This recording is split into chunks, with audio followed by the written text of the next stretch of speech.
భూమి తన చుట్టూ తాను తిరుగుతుంది. అట్లనే ఎవరితోనన్నా అవసరం ఉంటే కొందరు జనాలు కూడా కొందరు ఇంటి చుట్టూ తిరుగుతారు. అది అందరికీ తెలిసిందే కదా. అయితే ఎప్పుడన్నా ఒక చెట్టు తన చుట్టూ తాను తిరగడం చూసిన రానోళ్ళా? చెట్టు తిరగడమా? చెట్టు తిరగడం ఏంది వాని అంటారా? అయితే ఇటు చూడుండ్రి. రింగ రింగ రింగ రింగ రింగ రింగ రింగ రింగ రే హే రింగ రింగ రింగ రింగ రింగ రింగ రింగ రింగ రే.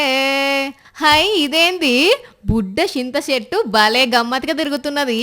ఇంతకు ఇదంతా యాడా అంటే జనగామ జిల్లా స్టేషన్ గన్పూర్ ముదిరాజ్ కాలనీలా ఇగో ఈ అక్క ఇంట్లా.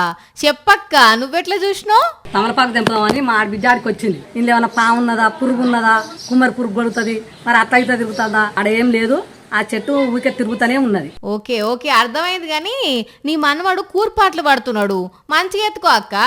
ఇట్లా చింత చెట్లు తిరగడం ఈయన్నే కాదుల్లో, మొన్నటికి మొన్న భద్రాద్రి కొత్తగూడెం జిల్లాలో కూడా తిరిగింది కదా.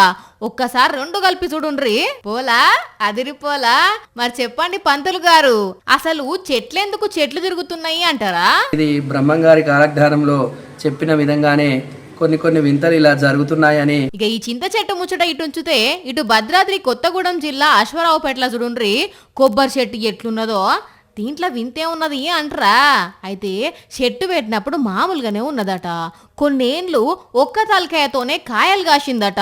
ఈ 2 ఏళ్ల కిందనే 2 తలకాయలు అయ్యి ఇట్లా ఇచ్చంతరంగా కాయలు కాస్తుందట. కానీ ఈ నడుమ మనుషులు మాయ చేస్తుంటే చూసినాం, ఏఐ మాయ చేస్తుంటే చూసినాం. కానీ వాటన్నిటికీ మించి చెట్లు మాయ చేస్తున్నాయి పోండ్రి.